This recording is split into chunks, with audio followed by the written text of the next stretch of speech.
ভারতের বিভিন্ন রাজ্যের নৃত্য। প্রশ্ন ও উত্তর। প্রশ্ন ১। ভারতনাট্যম কোন রাজ্যের প্রধান শাস্ত্রীয় নৃত্য? A. Kerala, B. Tamil Nadu, C. Andhra Pradesh, D. Odisha. সঠিক উত্তর বি. তামিলনাড়ু। কনসেপ্ট: ভারতনাট্যম হল ভারতের অন্যতম প্রাচীন একটি শাস্ত্রীয় নৃত্য। এটি মূলত তামিলনাড়ুর মন্দিরগুলোতে দেবদাসীদের দ্বারা শুরু হয়েছিল। প্রশ্ন ২।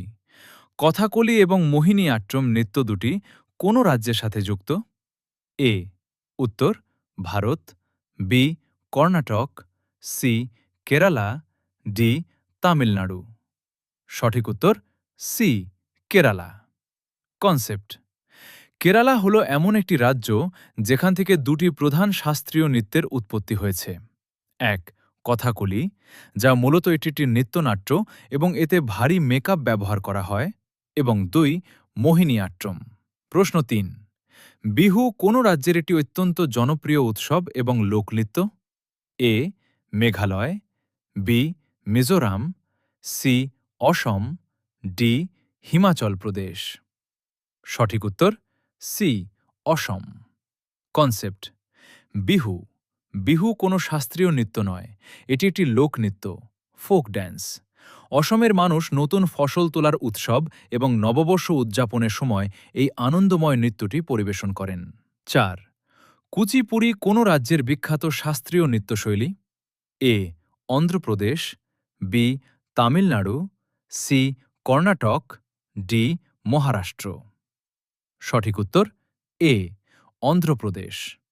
কনসেপ্ট: অন্ধ্রপ্রদেশের কুচিপুড়ি গ্রামে এই নৃত্যের উৎপত্তি বলে এর নাম কুচিপুড়ি।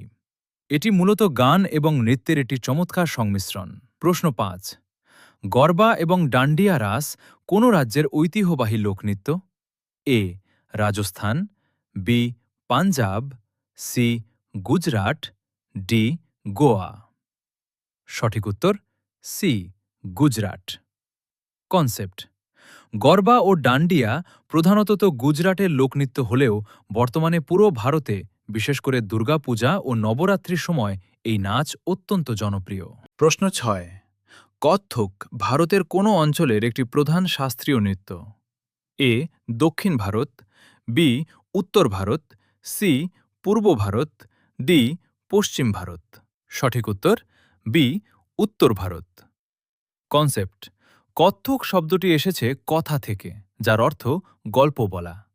উত্তর ভারতের, বিশেষ করে উত্তরপ্রদেশ, রাজস্থান, এই নৃত্যে পায়ের কাজ, ফুটওয়ার্ক এবং ঘূর্ণি, স্পিনস সবচেয়ে বেশি গুরুত্বপূর্ণ। প্রশ্ন ৭। লাবণী, লাভানি এবং তামাশা কোন রাজ্যের বিখ্যাত লোকনৃত্য? A. Himachal Pradesh, B. Haryana, C. Maharashtra, D. Bihar. সঠিক উত্তর সি. মহারাষ্ট্র। কনসেপ্ট: লাবণী মহারাষ্ট্রের একটি শক্তিশালী লোকনৃত্য যা মূলত ঢোলকের তালের সাথে পরিবেশন করা হয়, আর তামাশা হল একটি থিয়েটার বা নাট্যরূপ নৃত্য। প্রশ্ন ৮। রাউফ কোন রাজ্যের বা কেন্দ্রশাসিত অঞ্চলের প্রধান লোকনৃত্য? এ. জম্মু ও Kashmir, B. Punjab, C. Himachal Pradesh, D. উত্তরাঞ্চল। সঠিক উত্তর এ. জম্মু ও কাশ্মীর। কনসেপ্ট: বসন্ত ঋতুর আগমন এবং উৎসবের সময়ে জম্মু ও কাশ্মীরের মহিলারা রঙিন পোশাক পরে মুখোমুখি লাইনে দাঁড়িয়ে এই রাউফ নৃত্যটি করেন। প্রশ্ন ৯। নিচের কোন নৃত্যটি পশ্চিমবঙ্গ, ঝাড়খণ্ড এবং উড়িষ্যা এই তিনটি রাজ্যেই দেখতে পাওয়া যায়? এ. বাউল, বি. ছৌ, সি. যাত্রা, ডি. কীর্তন। সঠিক উত্তর বি. ছৌ। কনসেপ্ট: ছৌ হল একটি আধা শাস্ত্রীয় বা মার্শাল যুদ্ধভিত্তিক লোকনৃত্য যা মুখোশ পরে বীরত্বের গল্প ফুটিয়ে তোলে।